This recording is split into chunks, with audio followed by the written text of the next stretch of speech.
Hello नमस्कार साथियों, कैसे हैं आप सब। आशा विश्वास पूरी उम्मीद है मस्त होंगे, स्वस्थ होंगे। जहां पर भी होंगे अपनी पढ़ाई को निश्चित ही बहुत अच्छे तरीके से कर रहे होंगे। रख हौसला वो मंजर भी आएगा, प्यासे के पास चलकर समुंदर भी आएगा।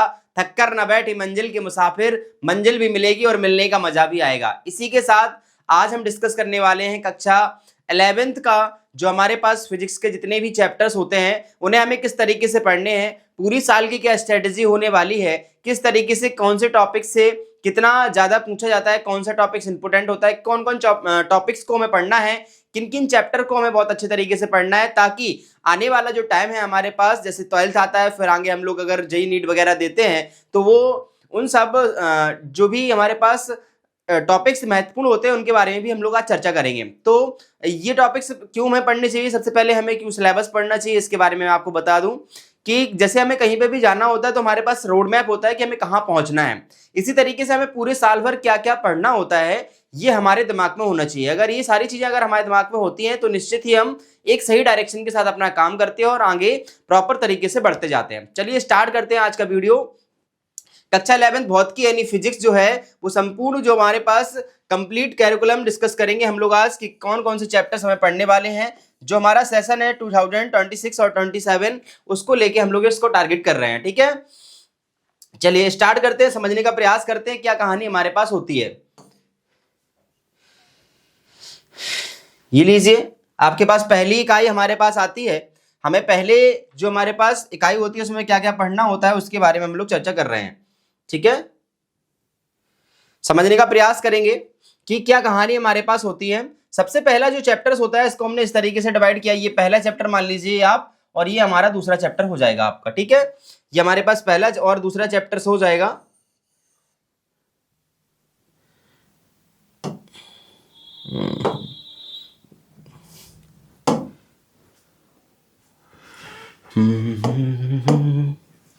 चलिए, ये हमारे पास पहला चैप्टर रहेगा और ये दूसरा चैप्टर रहेगा। तो इस तरीके से हम लोग डिस्कस करेंगे। पहले चैप्टर में हमारे पास भौतिक जगत होता है जिसको हम लोग फिजिकल वर्ल्ड कहते हैं। ये जो चैप्टर हमें सिखाता है, क्योंकि हमें पता है कि कोई भी टॉपिक जो हम लोग पढ़ते हैं या किसी भी सब्जेक्ट को हम पढ़ते हैं तो सबसे पहले हमें ये पता होना चाहिए कि जैसे हमने एबीसीडी पढ़ना स्टार्ट किया, फिर हमने दो दो वर्ड के लेटर सीखे, फिर हमने वर्डों को बनाना सीखा, फिर हमने सेंटेंस बनाने सीखे। इस तरीके से पूरी प्रक्रिया चली। उसी तरीके से अगर फिजिक्स को समझना है तो सबसे पहले 11th में जो मेन टॉपिक्स रखा गया वो फिजिकल वर्ल्ड रखा गया। इसमें हमारे पास क्या होता है, जितनी भी हमारे नेचर में जो भी घटनाएं हो रही होती हैं, जितने भी नियम बनाए गए हैं, चाहे वो गुरुत्वाकर्षण नियम हो, चाहे वो कूलाम्स का नियम हो, चाहे वो एनर्जी मास रिलेशन हो, चाहे वो आइंस्टीन का समीकरण हो, है ना, जितने भी नियम्स हमारे संसार में बनाए गए हैं उन नियमों के बारे में हम इस पहले चैप्टर के अंदर डिस्कस करते हैं।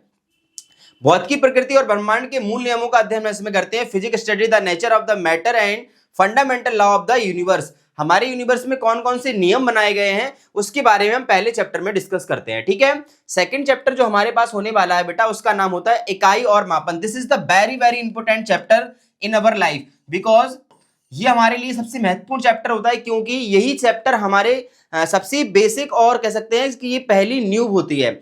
12th में सारे चैप्टर जितने भी होते हैं वो कहीं ना कहीं इससे रिलेट करते हैं। आप आईआईटी वगैरह देते हैं या जेई वगैरह देते हैं तो कहीं ना कहीं फंडामेंटल जो हमारे पास होता है, बेसिक बेसिक जो बातें होती है वो कहीं ना कहीं इस चैप्टर से रिलेट करती हैं। तो आपको ध्यान रखना है, इस चैप्टर को बहुत अच्छे से आपको पढ़ना है। कौन सा चैप्टर है? इकाई और मापन, जिसको हम लोग यूनिट और मेजरमेंट के नाम से जानते हैं।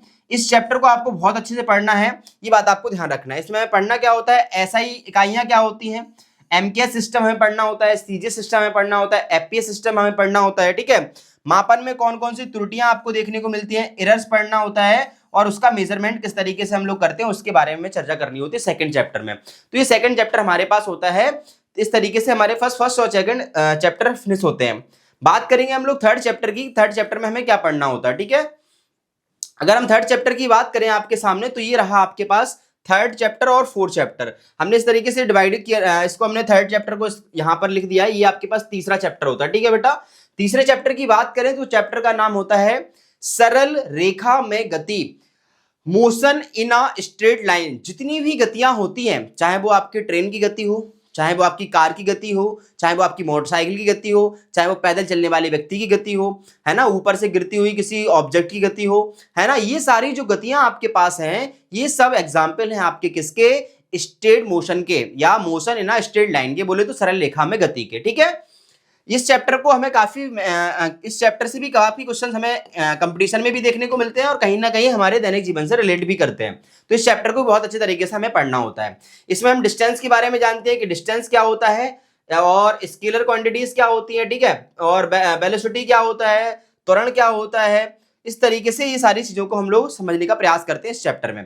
इस चैप्टर में बेसिक बेसिक मोशंस कितने प्रकार की होती हैं, कौन कौन सी मोशन होती हैं, है ना, ये सारी चीजें हम लोग इस चैप्टर के अंदर पढ़ने वाले थे। अदिश सदिश राशियां क्या होती हैं, है ना, डायमेंशन वगैरह क्या होती हैं, ये सारी चीजें हम लोग इस चैप्टर के अंदर पढ़ लेते हैं। ठीक है, तो ये बात आपको ध्यान रखनी है। चलिए आगे समझते हैं। समतल में गति की अगर हम बात करें, plane motion in a plane, एक समतल की अगर हम बात करें तो इसमें हमारे पास क्या होता है बेटा, मोशन इन अ प्लेन। एक प्लेन में अगर समतल में गति की बात करें, इस अध्याय में हम दो आयाम में होने वाली गति और प्रक्षेप गति का अध्ययन करते हैं। This is the very important topic.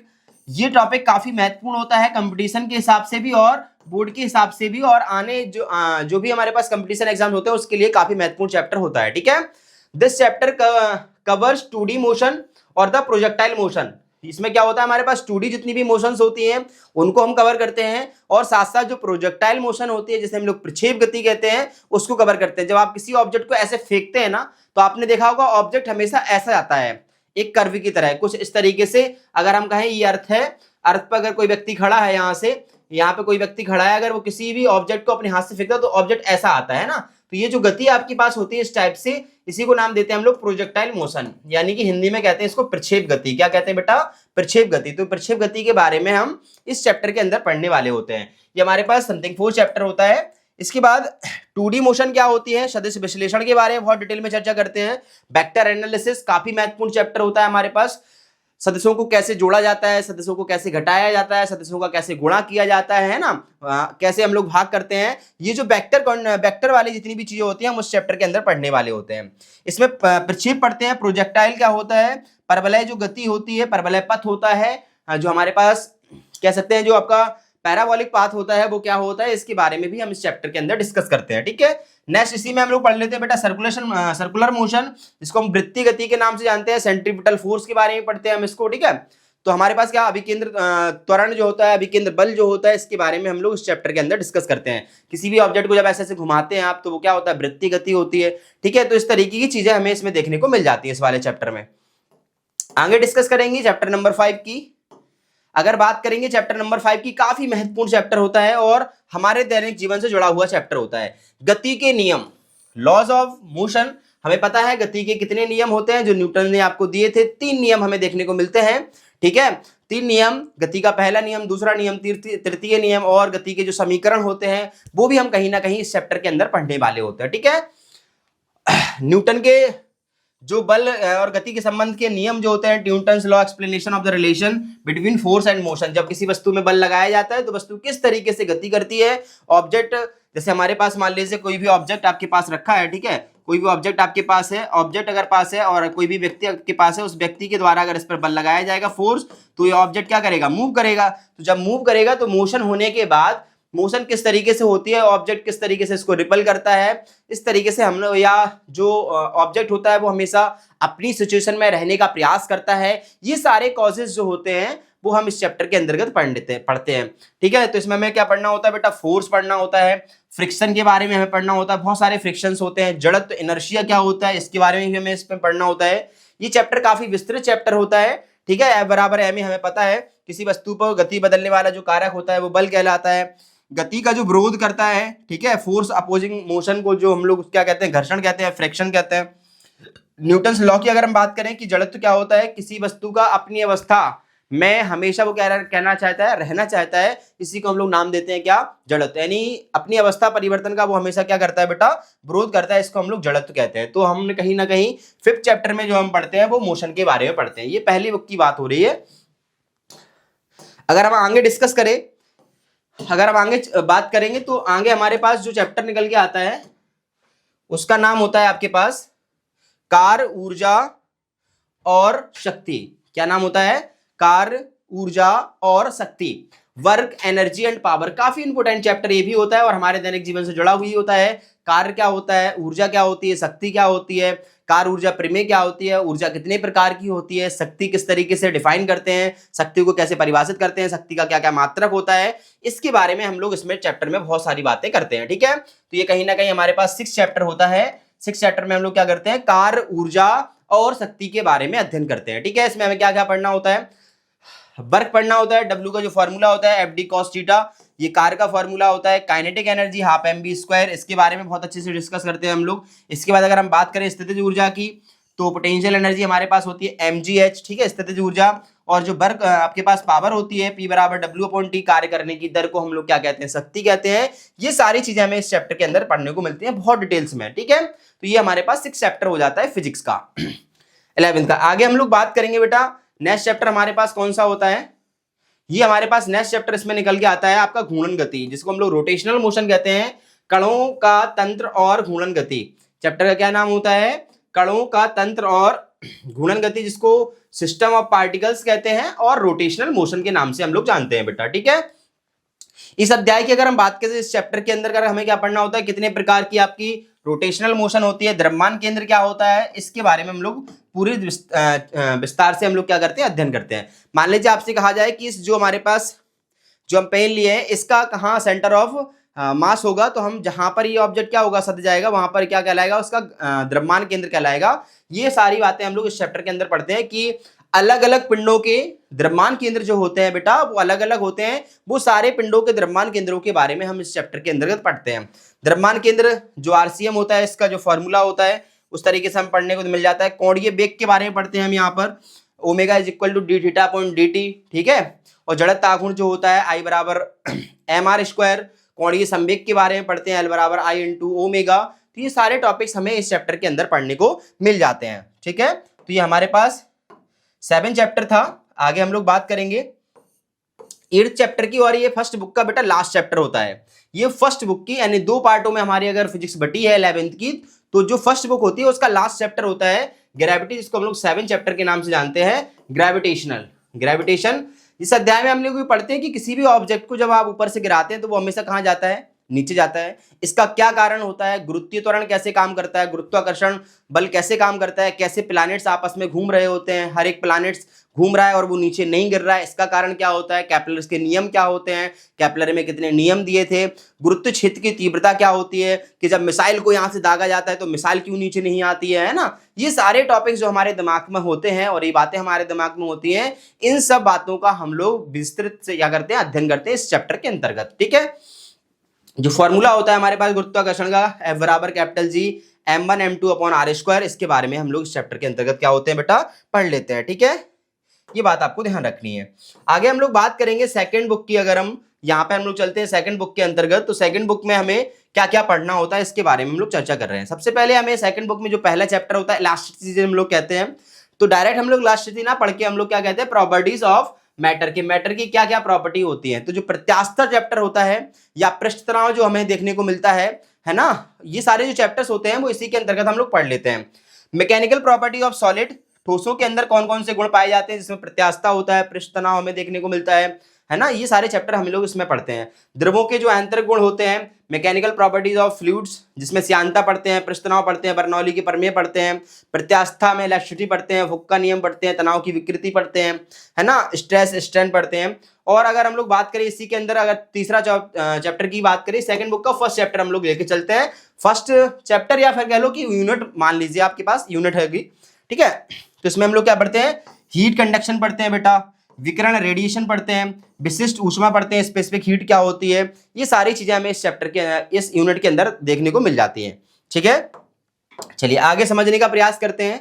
अगर सेकंड बुक में हम और आगे चलेंगे तो हमारे पास नेक्स्ट जो सबसे बड़ी यूनिट होती है हमारे पास, जिसको हम लोग थर्मोडायनामिक्स के नाम से जानते हैं और काफी महत्वपूर्ण भी यूनिट होती है। सेकंड बुक की सबसे महत्वपूर्ण यूनिट अगर कोई है तो वो थर्मोडायनामिक भी है।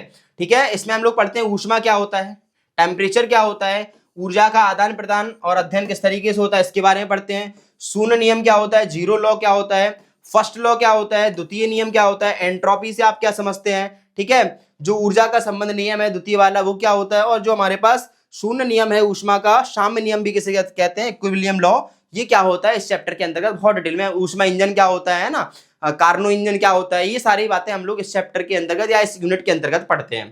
तो ये सेकंड यूनिट हमारे पास हो जाती है, ठीक है। इसके बाद अगर हम बात करें नेक्स्ट यूनिट की, सेकंड बुक की अगर नेक्स्ट यूनिट होती है तो ये भी काफी महत्वपूर्ण यूनिट हमारे पास होती है, गैसों का गतिक सिद्धांत, kinetic theory of gases. Gas के अणु किस प्रकार मोशन करते हैं, कौन कौन सी मोशन उसमें देखने को मिल जाती है, कौन कौन से समीकरण हमें देखने को मिलते हैं। बॉयल समीकरण हुआ आपका, है ना, और आपका पीवी बराबर एनआरटी आदर्श गैस समीकरण हो गया आपका। वीआरएमएस यानी जो हमारे पास गैस के अणु होते हैं वो वीआरएमएस स्पीड क्या होती है उनकी, स्वतंत्रता की कोटि, डिग्री ऑफ फ्रीडम क्या होती है, ऊर्जा संबंधी विभाजन की अगर हम बात करें तो ये सारी चीजें हमें यहाँ पे देखने को मिल जाती है इस चैप्टर के अंतर्गत, ठीक है। आगे हम बात करें अगर हम बात करें कि जो हमारे पास चैप्टर होता है उसमें हमें पढ़ने को मिलता है दोलन और तरंग। क्या देखने को मिलता है, दोलन और तरंग, ऑसिलेशन और वेव्स की अगर हम बात करें तो ये हमारे पास नेक्स्ट यूनिट होती है। फोर्थ यूनिट की अगर हम बात करें तो इसमें ऑक्सीलरेशन, जैसे आपने देखा होगा झूला जो होता है वो इस तरीके से ऐसा मोशन करता है, तो ये वाली जो मोशन होती है वो हमें समझनी होती है। तरंगें कैसे बनती हैं, आपने देखा होगा साउंड वेव होती हैं वो कैसे चलती हैं, अनुप्रस्थ तरंगें क्या होती हैं, अनुदैर्ध्य तरंगें क्या होती हैं, तरंगों का जो आपका परावर्तन होता है वो कैसे होता है, ये सारी बातें हम कहीं ना कहीं इस यूनिट के अंतर्गत पढ़ लेते हैं, ठीक है। दोलन का जो आपके पास आवर्तकाल का फॉर्मूला होता है वो पढ़ते हैं, फ्रीक्वेंसी आवृत्ति क्या होती है, आयाम क्या होता है इसके बारे में पढ़ते हैं, तरंग कैसे चलती है, तरंग की चाल क्या होती है, ठीक है, तरंग का जो समीकरण होता है वो क्या होता है, ये सारी, और डॉपलर प्रभाव, ये सारे टॉपिक्स हम लोग इस वाली यूनिट के अंतर्गत पढ़ते हैं, ठीक है। चलिए आगे समझते हैं। ये हमारे पास है तैयारी की नीति। ये कुछ हमारे पास ये जितने भी टॉपिक्स थे सेकंड बुक में 4 यूनिट हमें पढ़ने को मिलती है, उसमें बहुत सारे चैप्टर्स होते हैं। ये इस तरीके से हमारा सिलेबस तैयार होता है, ठीक है। अगर हम बात करें रणनीति की कि हमें किस तरीके से पढ़ना है पूरी साल, ताकि हमारा जो सिलेबस है वो कंप्लीट हो जाए और सारी चीजें हमें आने लगे कॉन्सेप्चुअल बेस, तो कुछ पॉइंट्स आपके सामने डिस्कस करने हैं जिसको समझकर, जिसको अपने जीवन में अप्लाई करके आप कहीं ना कहीं फिजिक्स को क्या कर सकते हैं, आसान बना सकते हैं। चलो समझने का प्रयास करते हैं। तैयारी की रणनीति बात करें अगर, प्रिपरेशन स्ट्रेटेजी हमारे पास क्या होती है, तो पहला पॉइंट आपको क्या ध्यान रखना है, अगर आपको फिजिक्स को आसान बनाना है तो आपको पहली बात जो याद रखनी है वो ये है कि जितने भी हमारे पास कॉन्सेप्ट होते हैं बेटा, जितने भी हमारे पास क्या होते हैं कॉन्सेप्ट, वो एकदम से क्लियर होने चाहिए। कॉन्सेप्ट का मीन्स है कि कोई चीज अगर आ रही है तो वो कैसे आ रही है। सपोज दैट हम बात कर रहे हैं बेटा बल की, क्या किसकी बात की आपने, बल की। तो बल को रटना नहीं है कि बल एक धक्का या खिंचाव है, तो बल क्या होता है, आप किसी चीज में क्या करते हैं, पुश करते हैं या किसी चीज को खींचते हैं, तो ये बल हो गया।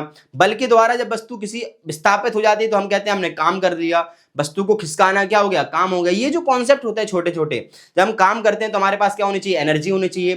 कार्य करने की दर होती है उसे हम लोग शक्ति कहते हैं। तो ये छोटी छोटी सी बातें हमारे दिमाग में विजुअली तरीके से क्या करनी चाहिए, चलनी चाहिए, तब जाके हम लोग कॉन्सेप्ट बहुत अच्छे से कर पाते हैं। जब हमारे कॉन्सेप्ट बिल्ड हो जाते हैं तो हमारी फिजिक्स आसान हो जाती है, ठीक है। Build a strong conceptual foundation. Each chapter, जितने भी चैप्टर्स होते हैं उनके हमें क्या करना है, फंडामेंटल जो कॉन्सेप्ट होते हैं उनको एकदम से क्लियर करते चलना है। अगर वो क्लियर है तो आपकी फिजिक्स आसान लगेगी, आपको किसी भी तरीके का कोई भी डर की महसूस नहीं होगा।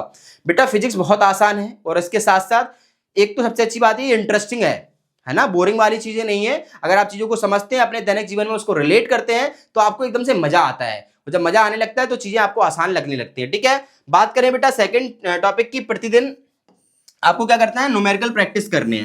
न्यूमेरिकल प्रैक्टिस जितने आप करेंगे, जितने ज्यादा आप न्यूमेरिकल प्रैक्टिस करेंगे, आपकी फिजिक्स भी उतनी आसान होती है, क्योंकि आपके पास प्रॉब्लम सॉल्विंग करने की कैपेसिटी बढ़ जाती है।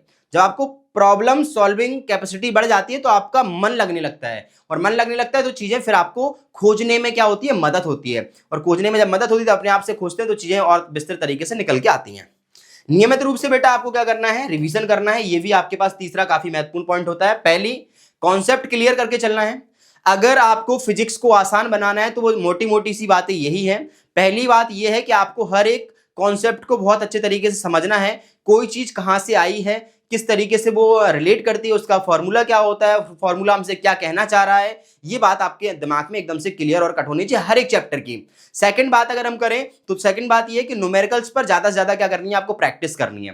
न्यूमेरिकल जितने ज्यादा आप लगाएंगे उससे क्या होगा, न्यूमेरिकल्स को जब आप पढ़ते हैं तो आपकी थ्योरी आपके दिमाग में क्लिक करती है। तो न्यूमेरिकल्स से आपकी थ्योरी भी क्लियर होती है, फॉर्मूला क्लियर होते हैं, सारी चीजें आपकी क्लियर हो जाती है। तो न्यूमेरिकल से डरना नहीं है, ना उनसे दूर भागना है, न्यूमेरिकल से रोज आपको क्या करना है, लड़ना है और साथ साथ उन्हें सॉल्व करना सीखना है, जिससे आपकी क्या होगी, जो आपकी प्रॉब्लम सॉल्विंग की स्ट्रेटेजी होती है, प्रॉब्लम सॉल्विंग की जो आपके पास पावर होगी वो बढ़ेगी। और जब आप प्रॉब्लम सॉल्विंग करने लगेंगे तो आपकी चीजें आसान होने लगेंगी। तीसरी बात, आपको डेली बेसिस पर रिवीजन करना है। अगर आप डेली बेसिस पर रिवीजन करते हैं तो चीजें आपकी और भी आसान हो जाएंगी, फिर चीजें आपको कठिन बिल्कुल भी नहीं लगेंगे। ये 3 पॉइंट्स याद रख के आप अपनी फिजिक्स को बहुत आसान बना सकते हैं। चलिए आगे समझने का प्रयास करते हैं, क्या कहानी हमारे पास निकल के आती है। अगर आपको और अच्छी तरीके से चीजों को समझना है तो कहीं ना कहीं आप भौतिक को आसान बनाने के लिए आप अपने कॉन्सेप्ट को बहुत अच्छा कर सकते हैं और नियमित रूप से उसका क्या कर सकते हैं बेटा, अध्ययन कर सकते हैं।